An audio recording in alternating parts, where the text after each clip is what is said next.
Começando novamente, agora tem que dar certo. Já tentei começar 2 vezes essa live, alguma coisa acontece, mas agora vai. Hoje, dia 9 de junho, sexta-feira, 9 de junho de 2023. A gente está trazendo aqui hoje nessa live o Diego. Desculpa para quem tá ao vivo, tá repetido. Muito obrigada pela paciência. Vamos que vamos, é isso aí. Porque as informações, a história do Diego, as informações que ele vai trazer e compartilhar com a gente é uma coisa muito fantástica. Eu tenho um prazer enorme de sempre quando eu converso com o Diego, a conversa nunca é muito curta. A gente sempre vai falando e nunca acaba. Então, quero muito que ele compartilhe com vocês também a história dele. Ele chegou, vou convidá-lo para entrar.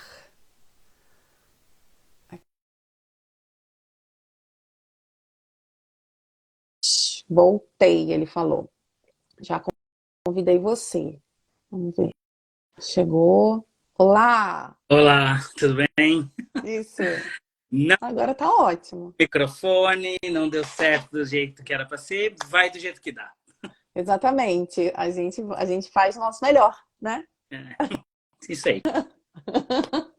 Eu já babei aqui um montão de você, mas se apresenta pra gente, vai. Ah, vamos lá.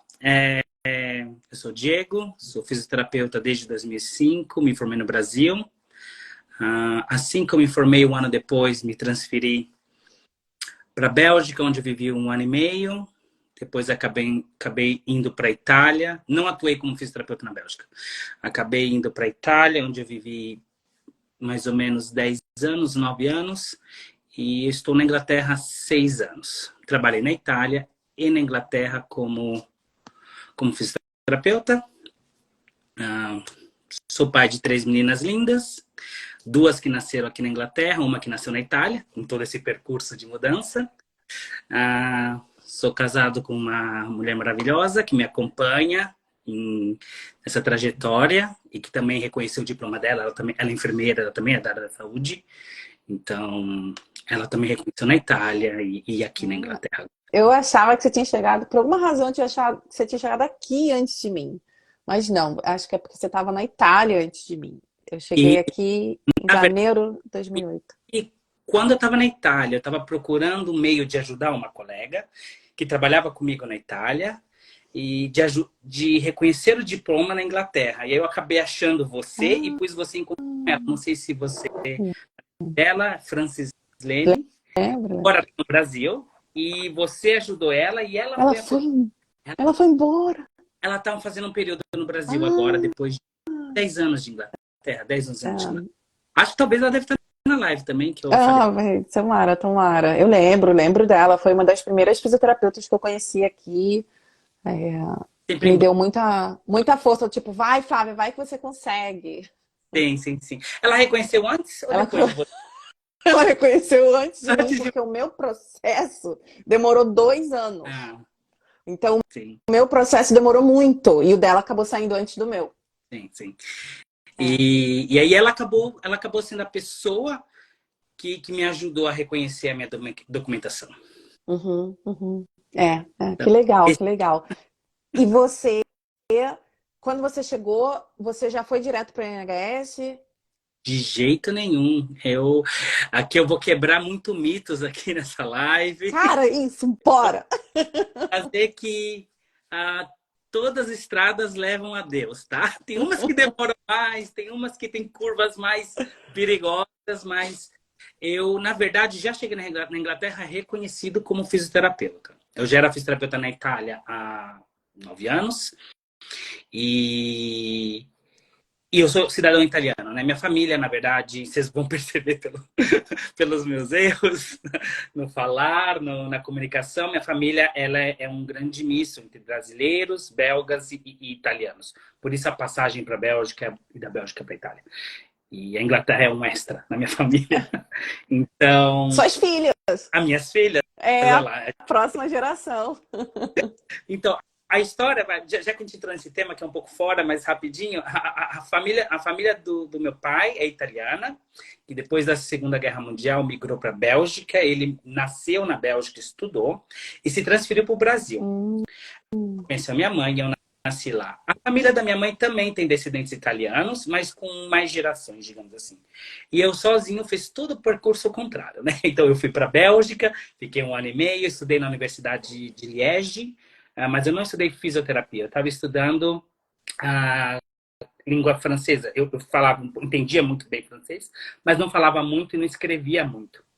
Então, aí eu acabei fazendo 1 ano para tentar reconhecer meu diploma como fisioterapeuta lá, mas aí uhum. coisas da vida, minha esposa acabou indo para a Itália, do Brasil para a Itália, né? E aí eu acabei na Itália antes de tentar um percurso na Bélgica. Fui para a Itália e agora vim para a Inglaterra. Então, 3 gerações chegaram no Brasil e eu sozinho fiz tudo de volta. Então, já que a gente entrou nesse tema aí. Tá no seu DNA, faz parte de você, né? É, É. um pouco tudo e não pertencendo a nada. É um pouco. Sim. E então, A pergunta original foi se você, quando chegou, seu primeiro trabalho foi no NHS. realmente, eu reconheço meu diploma, já cheguei como fisioterapeuta aqui. Como eu era cidadão italiano, Deixa eu só fazer um parênteses aqui. Antes do Brexit, sim. que é o caso do Diego, os profissionais de saúde da União Europeia tinham um Fast Pass para ter o seu registro reconhecido aqui no Reino Unido, só para o pessoal entender. E essa regra não existe Essa mais. era a minha preocupação naquela época. Eu É. cheguei aqui em 2016, maio de 2016, e eu já comecei o percurso de reconhecimento do título de dezembro para dezembro de 2015, janeiro de 2016. Porque eu sabia que os europeus tinham esse fast track e, tipo, não precisava fazer IELTS, não precisava fazer muita coisa, que era o meu problema, porque se eu tivesse que cair no IELTS naquele momento, não ia rolar, entendeu? Eu tinha conhecimento, pouquíssimo conhecimento da língua inglesa, vou ser bem honesto, não, era muito limitado. Posso falar que eu era de beginner a intermediário e baixo, entendeu? E cheguei, tanto é que eu não quis correr o risco, eu não quis aplicar para uma vaga como fisioterapeuta, porque eu não me sentia confiante pela comunicação. Então, eu sei que eu procurei. O que eu acabei fazendo? Eu acabei procurando um emprego como o primeiro emprego que eu achasse, porque eu precisava entrar em contato com outras pessoas para estimular e melhorar o meu inglês.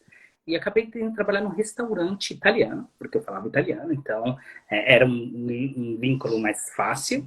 E trabalhava nesse restaurante, que eu trabalhei por 3 meses, mas depois eu já quis migrar um pouco para o cuidado com pacientes, para praticar vocabulário. Eu fiz um curso de 1 ano e meio de inglês, numa escola muito conhecida em Birmingham, que hoje fechou. Era uma escola na library que eles tinham, né, na livraria que eles tinham, que era muito famoso, foi muito caro, entendeu? Eu gastei 3 mil em 1 ano. Nossa. Foi legal, foi. Eu escolhi começar próprio no Beginners, num curso de verão de 1 mês, e eu cheguei até o Upper Intermediate com eles. Então, 1 ano e meio eu cheguei no Upper Intermediate. Gastei uns 3 mil pounds. Vale muito a pena, entendeu? E Pô, comecei evoluiu bastante 1 ano e meio. fiz bastante. Eu vim Evoluiu bem. para sabendo que eu preciso desenvolver a língua, né? Então, eu já vim com uma economia, com um programa com a minha esposa e com a minha filha. Eu tinha só a Eleonora, que tinha 2 anos naquela época. E eu vim programado, sabendo que eu ia pelo menos 1 ano e meio, eu precisava estudar. Ia trabalhar no que dava para pagar umas contas, né?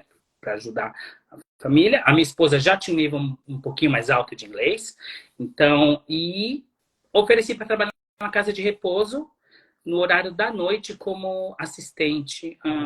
No Brasil seria assistente de enfermagem, eu Cuidador. não cuidador. É. Ser como um cuidador, que são oportunidades que tem muito aqui, e principalmente dentro do hospital, e que te dá muita chance de ouvir profissionais da saúde e de conversar. Eu comecei na casa de repouso, então era um pouco mais limitado. Eu tinha pouco contato só com a documentação das enfermeiras, mas eu já comecei a ver um pouco desses protocolos que são aplicados, de todas essas desse modo de pensar Agir. e aplicar a saúde na Inglaterra, vou dizer assim, que é bem um pouco diferente da Itália e diferente do Brasil. O Brasil eu tive muito pouca experiência, né? Eu saí depois de um ano de formado. Então, eu tenho quase ao mesmo tempo que eu vivi no Brasil, fora do Brasil. Então, hoje eu não estou lá. E Que nem então, eu também. foi assim, Sim. eu tive dificuldade, sinceramente, de me convencer, porque a gente cria muita barreira, né? A gente acha que não é suficiente, a gente acha que não tá bom, e aí hoje eu vejo o quanto era besta em achar muita coisa, né? Muita coisa ruim, né, sobre a Coisa gente. ruim, a cobrança, né? A gente se coloca num ponto que a gente olha o ideal e não olha o real. Tinha muita gente, hoje tem muita gente trabalhando comigo que estava atrás de mim quando eu estava na casa de repouso. E tá lá trabalhando, tá lá se desenvolvendo. Então, hoje um conselho que eu deixo, acho que tem muita gente aí pensando, né, no como é que eu vou começar, será que dá certo? Não tenha medo, entendeu? Faça entrevista, tente. A pessoa que tá lá, ela vai te avaliar, ela vai entender. E se ela escolher você, confiança, porque ela tem capacidade de escolher quem é a pessoa que ela acredita que vai progredir. Então, eu demorei aí em torno de uns 2 anos e meio, vou falar, para prestar a minha primeira entrevista. Que vem aquele gelo na barriga, né? Porque aqui é tudo muito no protocolo dos ingleses, né? É muito step by step, né? Como posso falar em português isso aí? As entrevistas têm um Tem um... padrão e é aquilo. É. Mas depois que Como você tudo. padrão, vai Vai. para todo lugar. É, Você muda as perguntas, mas o que é esperado é é aquilo. aquilo. Então, Existe uma estrutura fixa das entrevistas, mas isso é em quase todos os setores, né? Existe uma estrutura fixa. isso. Sim, tanto que quando eu pensei para a vaga de Band 5, Band 6, depois Band 7, foi muito estruturado do mesmo jeito. Perguntas Uhum, diferentes, lógico, expectativas em cada nível, um pouco diferente, um pouco além cada nível, mas é aquilo, entendeu? uhum. É porque cada banda tem a sua responsabilidade e a expectativa da ação do fisioterapeuta com aquela responsabilidade. Por mais que seja a mesma pergunta, a Isso resposta mesmo. é que Por exemplo, varia. no Band 5, eu espero uma resposta, por exemplo, do paciente que caiu, teve uma avaliação de paciente, uma queda no paciente. Eu espero uma coisa muito do só clínico, né? Uhum. O que eu faço, como eu faço, qual que é a precaução. Precaução em português, gente? Desculpa aí, hein? Se sair palavra estranha, só me fala. É, Precaução, é é precaução. português, né? É, não, é Eu tenho precaução. É. que Também tô na dúvida. italiano aqui no meio e vamos lá. E então eles esperam só a parte clínica ali, né? Já num senior, num band 6, eu já espero um pouco de management. E aí, como que eu treino a minha equipe? Como que eu controlo meus júniors para lidar com essa situação? Uhum. Como que eu faço os meus júniors entender o protocolo? Como eu faço desenvolver alguns colegas? E já no 7, eu já vou pensando em management de não só do Medivial Júnior, mas já do serviço, né? Como eu improvo o service? Como eu melhoro o serviço que eu tô trabalhando? São níveis de management diferentes. Uhum. Então, eles esperam essas coisas. Então, a resposta ela vai ficando cada vez mais complexa e mais completa, né? A Uhum. cada vez que você vai, vamos dizer assim. Eu tenho uma curiosidade, essa é uma curiosidade minha, Não. em relação à questão da estrutura das bandas dentro do NHS. Para quem não sabe, eu tenho um vídeo só falando sobre bandas, mas resumindo aqui, a banda 5 é o pessoal que está começando, que está mais iniciante. Banda 6 é quem já tem alguns anos de experiência, já está ali organizando grupo de pessoas também, né? Um team leader, uma coisa assim. Banda 7 você vai ficando cada vez mais especialista e vai subindo. Eu tenho uma curiosidade que eu tenho. O que acontece dentro do NHS com aquela pessoa que está lá há 10 anos, banda 5? É a pessoa que ela. Eu vou te falar, eu conheço não físios, mas enfermeiras, né? Amigas da minha esposa, que elas querem ficar no Band 5, porque elas querem somente o Clínica? clínico. O Elas querem clínico. contato com o paciente, o tratar o paciente. Isso não quer dizer que não tem desenvolvimento do estudo, dos protocolos, não isso. Mas o Band 6, por exemplo, eu como Band 6, eu recebi estudantes da universidade, que eu tinha que desenvolver o programa de estudo deles, eu tinha que fazer appraisal, como que fala? Plano de carreira dos meus Band 5. Então, você tem um pouco de management, quer dizer, um pouco de administração, Administração. mais o paciente, entendeu? Você tem um Uhum. pouco de administração dentro do seu papel da equipe, né? Porque como a gente tem uma escala do Band 7, né? Você tem até Band 8, mas Band 7, o Band 6, que são os seniors, e os Band 5. Então, um dá suporte, né? O de cima dá suporte por debaixo, e assim você desenvolve todo o grupo para melhor desenvolver o serviço e melhorar tudo. Todo o serviço. Uhum. Uhum. Então, e você tem também muitos casos de fisioespecialistas, enfermeiros especialistas, que são Band 7 e Band 8. Eles são muito clínicos, mas eles são responsáveis também por leadership da equipe. Por exemplo, hoje eu converso muito com a enfermeira do Parkinson's. E, e ela, além dela tratar todos os pacientes de Parkinson, fazer a clínica de Parkinson, ela treina todas as wards, que seriam Setores? todos os setores do hospital, todos os andares, em treinamentos para o paciente de Parkinson, para que todos eles tenham conhecimento suficiente para poder tratar aquele paciente bem, porque ela é uma, né, para gestir todo mundo que Uhum. entra. Então, Uhum. Uhum. é mais ou menos assim. Uhum.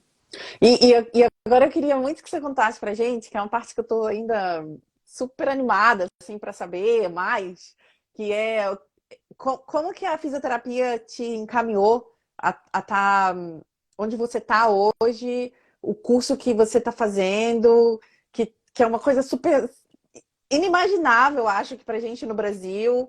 Explica pra gente, destrincha assim o máximo que você puder de informação, porque eu estou eager to eat. Toda essa informação. E eu tenho certeza que tem muita gente aqui querendo saber.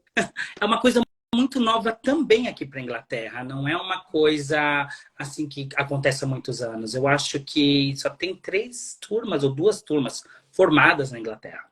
Então, aqui na Inglaterra, o NHS, né, o Sistema Nacional de Saúde, e o Education of England, não, né, que eles fazem pesquisas, eles entendem o mercado e qual vai ser a projeção disso no futuro. Então, eles já estão imaginando uma diminuição da área médica, da área especialista, da área enfermeirística e da área de fisioterapeutas, da área de saúde geral, uma diminuição importante do número de profissionais, principalmente na área médica. Se eu não me engano, teve recentemente, acho de 2 a 3 meses atrás, nos jornais falando que acho que o número de médicos saindo da Inglaterra é equivalente a quase 8 a 10%.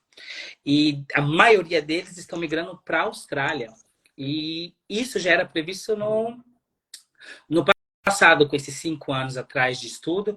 Então, eles desenvolveram essa nova formação, que se chama Advanced Clinical Practitioner, né? Que é uma formação que pegam profissionais da área da saúde, com uma certa experiência, um certo conhecimento, não gente recém-formada, mas gente que já tem uma certa experiência de band 6 para cima, né? Esses profissionais, eles podem prestar essas vagas e você acaba frequentando um mestrado, eu acho, de 3 anos, um mestrado, acredito que em português, de 3 anos, onde você chega no nível de conhecimento para poder lidar com casos muito complexos sem precisar de outros profissionais. Esse sem precisar de outros profissionais é um pouco, né, um detalhe.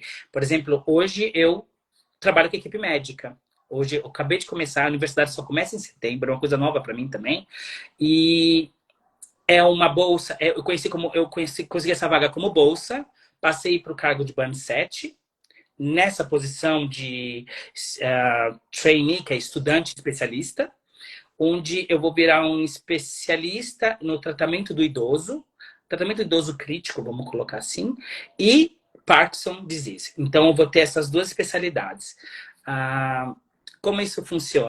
Eu vou ser capaz de fazer uma avaliação completa do paciente, né? Com a visão médica, né? Autonomia, né? Autonomia e visão, Autonomia. né? Vamos rever toda a análise de sangue, eu posso prescrever todas as análises, eu posso prescrever medicações para esse paciente, medicação para fim de vida, medicação para o Parkinson's, eu vou poder fazer muita coisa que um médico aqui júnior é capaz de fazer.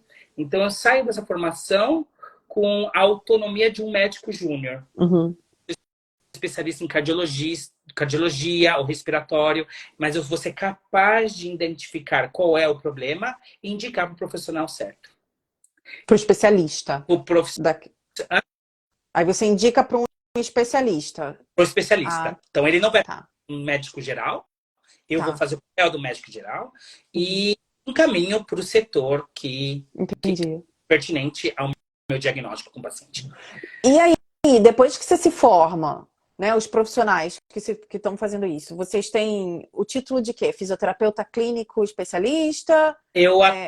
Então, eu hoje sou um ACP trainee fisioterapista. Fisioterapeuta.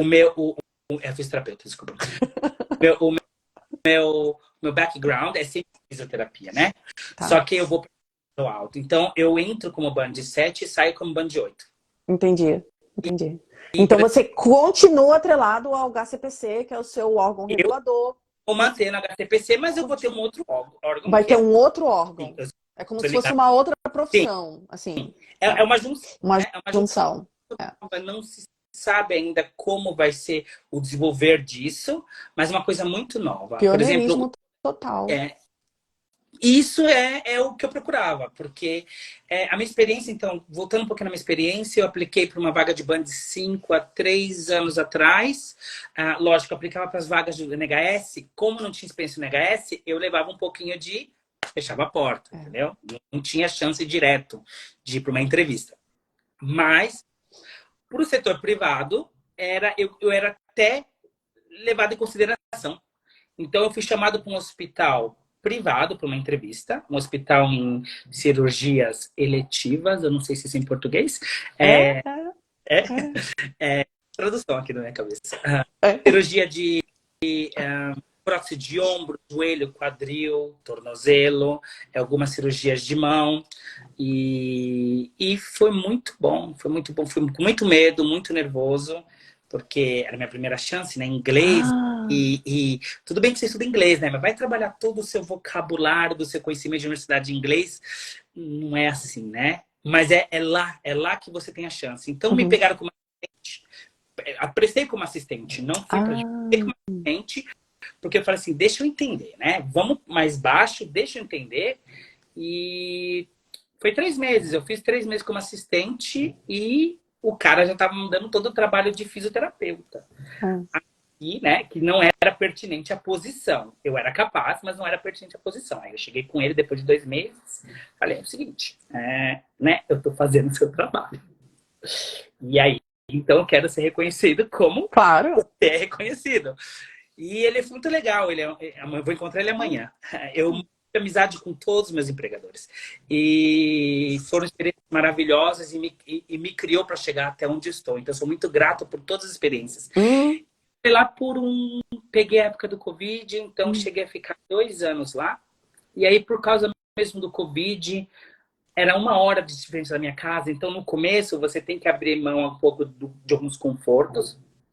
Então, eu trabalhava 1 hora da minha casa. Então, eu tinha que ir 1 hora, voltar em 1 hora, voando para poder pegar minha filha na escola, para não atrasar, um monte de coisa. Então, foi uma experiência muito boa. Depois, por causa do Covid e por causa da dificuldade, eu não tive muito mais ajuda. A gente ficou um período, eu sempre tenho um familiar ajudando a gente aqui em casa.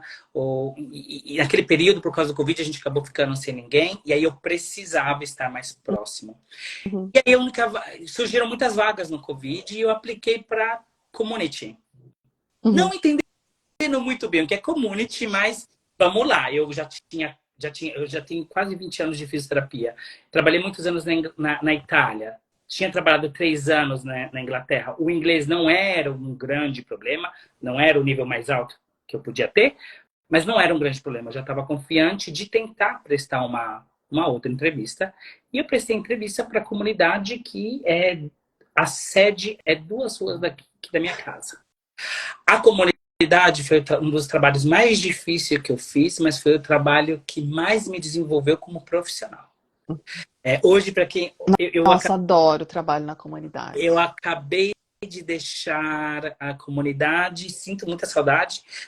Eu comecei o trabalho novo, tem 2 meses, né, que eu tô nesse training. E o Domingos, né, quem conhece o Domingos, quem conhece o grupo sabe, convenci, ele veio trabalhar comigo, nós trabalhamos por 6 meses, depois eu falei, agora eu vou ter que te deixar. E aí ele se transferiu e a gente trabalhou junto por um período. Se ele estiver por aí, um grande abraço, mas encontro ele sempre. Então... O Domingos também já contou a história dele aqui pra gente. Foi antes disso, precisa atualizar. Foi, isso mesmo. E a comunidade foi uma coisa muito grande. Foi difícil. Foi difícil no sentido que te exige muito dinamismo, atender muito paciente crítico na casa e com nível muito alto, e você é a única pessoa que aquela pessoa vê, entendeu? Então você pega a gente até com infecção grave, que ninguém viu aquele paciente, você tem que ligar para a ambulância. Então a gente tem muito protocolo. Então eu entrei muito em contato com o protocolo, eu treinei muita gente, e ajudando os outros é onde você aprende mais, né? Esse seu trabalho na community, você estava como banda 5 ou banda 6? Band 6. Banda 6. Eu era band 6. E aí esse trabalho me construiu, e esse trabalho, eu fiz trabalho na comunidade, ele fazia um trabalho de suporte ao hospital, então a gente facilitava alguns pacientes saírem do hospital, porque a gente já visitava ele no primeiro dia, já dava os equipamentos, já colocava pessoas para ajudar essas pessoas, para elas poderem ficar em casa e melhorar, fazer a reabilitação delas com alguns assistentes, e o fisioterapeuta revê a cada 2, 3 semanas, e você mantém a paciente em casa salvo, e diminuir o número de camas no hospital.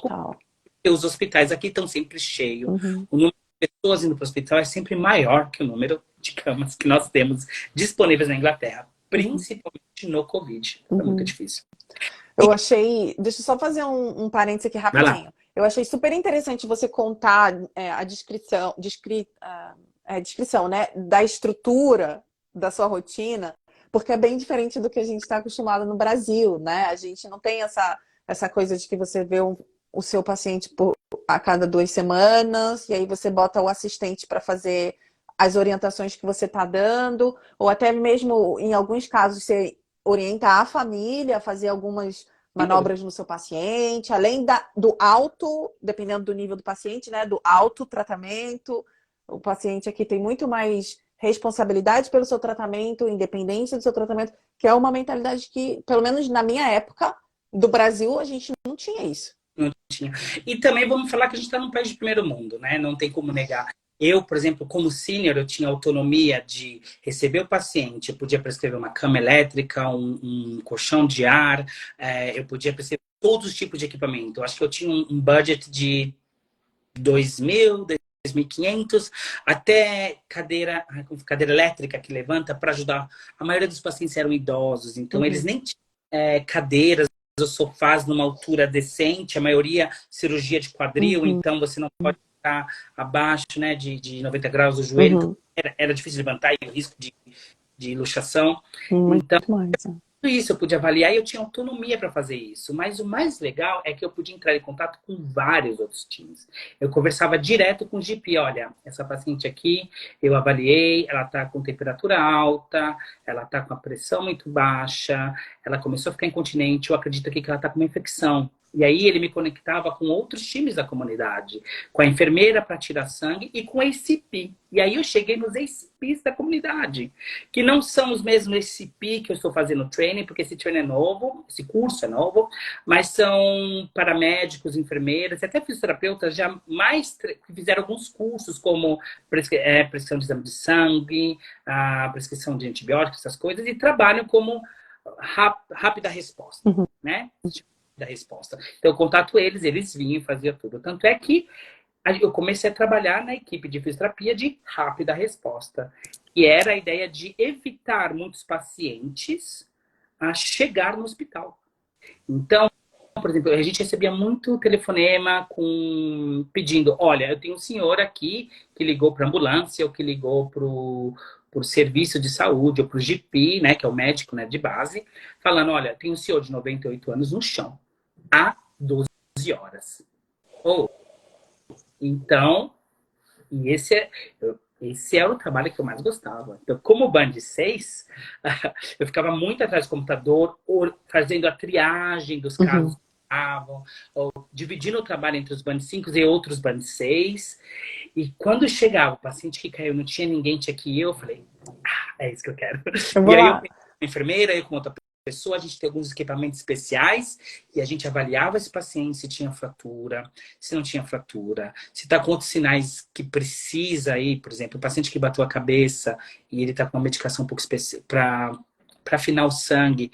Aqui tem um protocolo que tem que fazer uma ressonância, tem que fazer um exame, então ela tem que ir para o hospital. Mas se está tudo tranquilo, eu consigo, com aparelhos especiais, né, que eles têm muitos aparelhos aqui, que você não precisa usar a sua mão para mobilizar o paciente.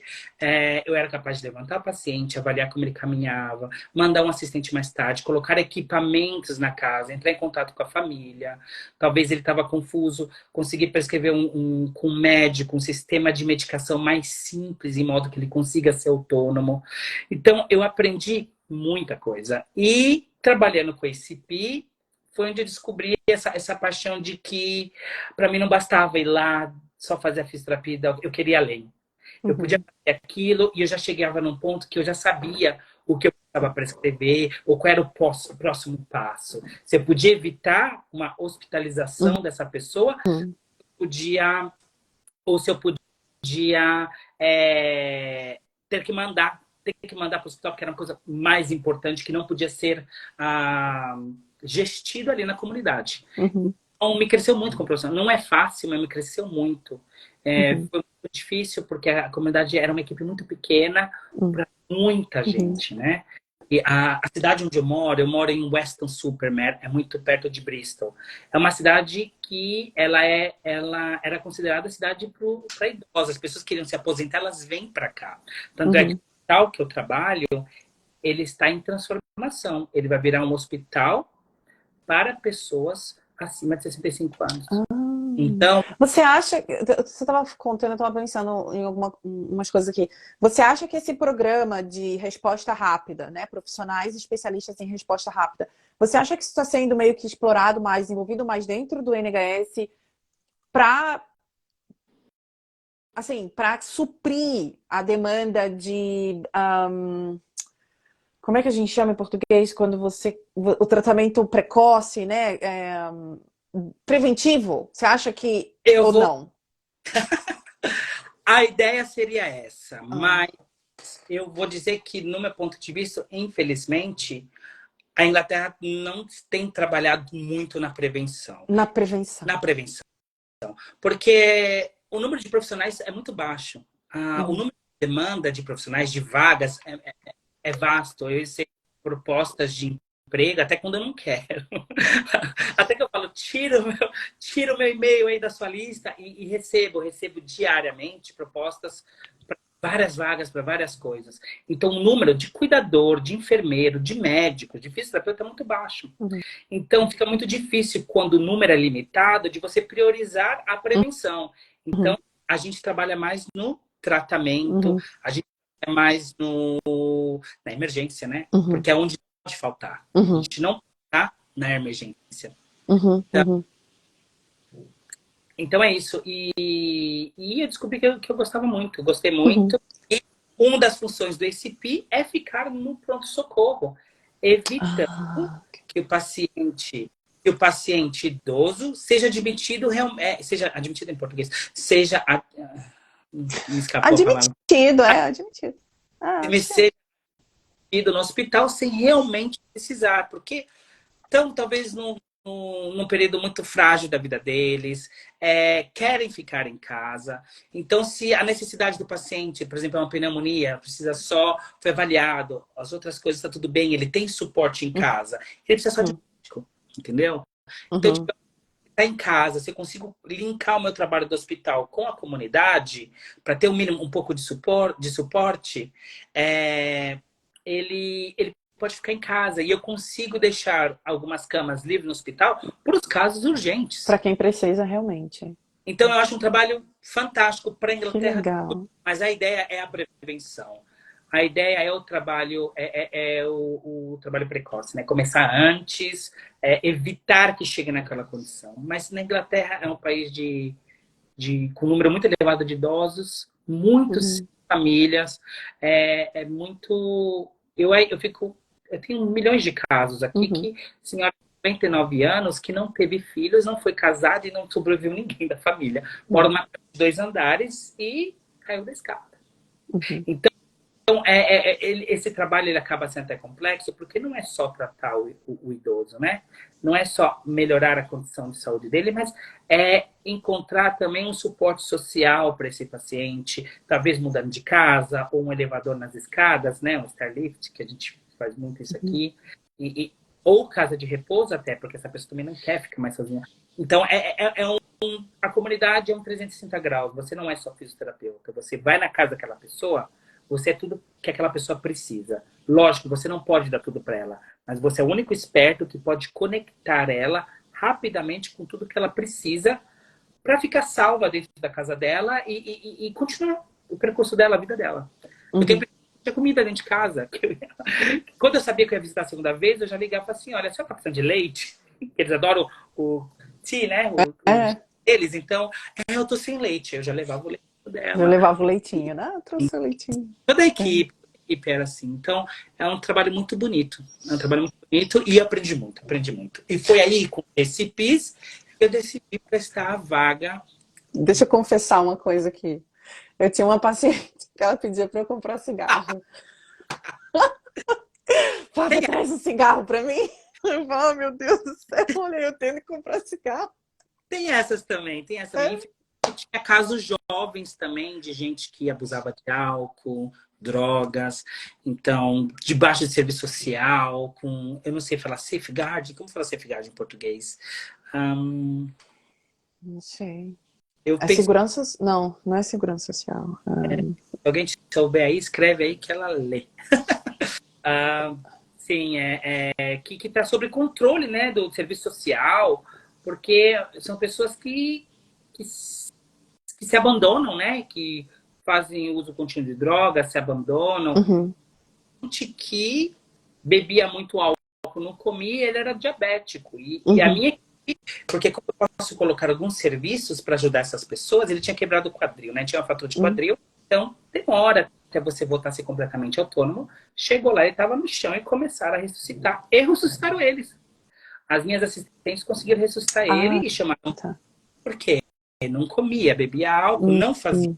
também, ou fazia insulina quando não comia, e aí, né? É, infelizmente Tem são muitos quadros super comuns. graves aqui, infelizmente. Super comuns. E quanto mais você vai para as áreas mais afastadas de grandes centros urbanos, eu acho que acaba tendo mais ainda, porque o nível, querendo ou não, o nível econômico, social é mais baixo, né, fora das grandes capitais, e acaba tendo um pouco mais mesmo dessas realidades. Infelizmente, acontece mais. E outra coisa que você estava falando, que eu estava lembrando, não é à toa que o Reino Unido é uma das referências mundiais de tratamento paliativo, Sim. né? Por que que a gente desenvolveu tão avançado o tratamento paliativo? Porque o atendimento precoce nosso é muito raso, né? Não existe tanta ramificação quanto existe no Brasil, onde é uma estrutura bem diferenciada. Diego, ó, já estamos aqui falando já tem quase uma hora. Falou muito. É muito bom ouvir a sua história. Eu fiquei assim encantada. Cada vez que eu falo com você, sempre a gente se fala tanto, né? Quando a gente nunca se fala, mas quando você fala, a gente acaba fazendo aquele update total. Tô muito feliz, não só por você ter aceitado o meu convite, mas por você vir aqui mostrar o seu exemplo para um monte de gente, porque esse vídeo aqui vai ficar ainda anos, as pessoas vão ouvir a sua história daqui a 5 anos e as pessoas vão se inspirar com a sua história do que está acontecendo hoje, porque, cara, você é um exemplo para muita gente. Foi com medo mesmo, mas foi. Medo. Tem aquela história, né? Vai com coragem ou vai com medo, mas vai, né? Vai. O conselho que eu deixo aqui para todo mundo é o seguinte: o único dia fácil foi ontem. Nada é fácil, né? Mas olha onde a gente já chegou, né? A gente tem costume de olhar muito para frente e ver o ideal, né? E a gente esquece de ver o real, esquece de ver tudo que a gente já percorreu. A história de todo mundo é diferente, sim. E todo mundo chega lá. Calma, paciência, tem que enfrentar alguns dos seus medos mesmo. Por exemplo, um dos momentos... Esse eu posso me considerar num momento muito particular agora, porque eu estou enfrentando uma cultura que não é a minha, porque eu sou muito mais um italiano, um brasileiro que realmente o inglês. Tenho dificuldades ainda com entender toda essa mentalidade deles, entender do jeito que eles fazem as coisas. Não é muito simples, mas estou enfrentando uma faculdade, né, uma universidade, um mestrado, coisa que eu não fiz antigamente, porque eu tenho muitos cursos na Itália e de terapia manual, de outras coisas. Mas vou enfrentar um mestrado e me estou me colocando em jogo. E eu acho que as pessoas só chegam no alto quando elas caem e aprendem com os erros. Então, tem que arriscar sim, entendeu? Mas vem preparado, arriscar com lucidez, né? Bem preparado, sabendo que vai ter que desenvolver o inglês, vai ter que talvez prestar umas provas, vai ter que fazer entrevista sim, e vai ter que sujeitar a fazer talvez aquilo que você não gosta, para fazer aquilo que você gosta, porque é assim, né? Mas você chega lá. E, então, não desiste, força. Eu acho que, completando o que você está falando, eu acho que aqui o país, esse chega lá, a gente luta, mas a gente consegue um reward, a gente consegue receber. Que no Brasil a gente luta e continua lutando. É um país de oportunidade, é isso que eu falo para todo mundo. Aqui tem um clima que é difícil, tem talvez os ingleses, que é uma cultura completamente diferente, mas é um país de oportunidade. Eu estou entrando no mestrado 100% pago pelo governo. E eles já me garantem uma vaga acima da minha. Eu já tenho um pré-contrato, que assim que eu me formar, eles me passam de categoria para cima. Eu já estou na Band 8. Eu entrei com Band 7, vou para Band 8. E tem muito programa para fazer enfermagem, muito programa até para físio, tem suporte do governo para... Não é bolsa de estudo, por exemplo, eu acho que... Eu não sei se tem para fisioterapia ainda, tem que investigar, mas para enfermeiras, a necessidade é tão grande que o governo já te dá 15 mil. Você recebe 15 mil pounds na sua mão para te ajudar com os gastos da universidade. Eu acho que o curso completo de enfermagem, você gasta no máximo 27 mil. Então você recebeu mais da metade do governo, vocês pagam só metade. Essa outra metade você pode financiar e começar a pagar depois de formada por mais 5 anos, tipo 200 pounds por mês. Então é um país muito de oportunidade. E não pode deixar para trás, porque na Itália isso, na Bélgica não tinha isso, na época que eu vivi lá, e no Brasil, não sei, eu não acredito que não. Então, porque o Brasil, tanto tempo que eu fui. Então, eu não acredito que não. Então, eu acho que mais da Itália, mais da Inglaterra, eu amo a Itália, meus amigos estão lá, eu tenho família que mora lá, eu vou todo ano para lá. Tem muita gente no Brasil que eu morro de saudade, eu vi uns amigos entrando aí, e o Léo, e na Itália também muitos amigos entraram, mas profissionalmente, eu comecei a me realizar aqui na Inglaterra. Realmente, o que eu gostaria, o desenvolvimento que eu queria para mim, eu encontrei aqui. Na Itália, eu encontrei muita coisa legal, mas eu encontrei aqui. Que legal. Nossa, que legal ouvir essa sua... Fechou assim com chave de ouro. Obrigado pela oportunidade, obrigado por ter me convidado. Mas sim. Não, eu que agradeço. Eu que agradeço de você aceitar esse convite e vir falar. E aquecer o coração de outros fisioterapeutas que estão onde você estava 15 anos atrás, planejando, sonhando o seu futuro, né? E eu tenho certeza que a sua história vai aquecer assim, nossa, o coração de muita gente. E eu vou divulgar muito esse vídeo, porque eu quero muito divulgar para outros fisioterapeutas que estão estagnados na carreira aqui, fisioterapeutas brasileiros, que estão na sua zona de conforto, que ainda estão com medo, trabalhando como fisioterapeuta assistente, que estão confortáveis dentro do trabalho de fisioterapeuta assistente, e ainda meio que aquele medo limitando o seu próximo passo, né? Então, essas pessoas precisam ouvir muito a sua história para tomarem coragem e irem alcançar seus novos patamares. Porque as pessoas conversam aqui, né? E elas deixam sempre, eu consegui isso, você. Não, gente, eu fui recusado em entrevista, não fiz entrevista e não passei, aprendi coisas, assim, peguei feedback, eu falei, por quê? Porque você não foi completo nisso, isso, ok. Entendeu? E assim, entendi, porque é aquilo que a gente falou no começo, né? É a estrutura dele. Se você Uhum, tenta e não pega o feedback, você não cresce, entendeu? uhum. Então, O feedback das entrevistas é é muito super importante. É o que vai fazer você melhorar para a próxima. isso mesmo. Muito obrigada. Uma boa Obrigado. noite para você. Um bom final de semana para quem está no ao vivo aí. E a gente se esbarra por aí. Obrigada, Boa Diego. noite, obrigado a todos. Tudo Tchau. bem. Tchau, tchau.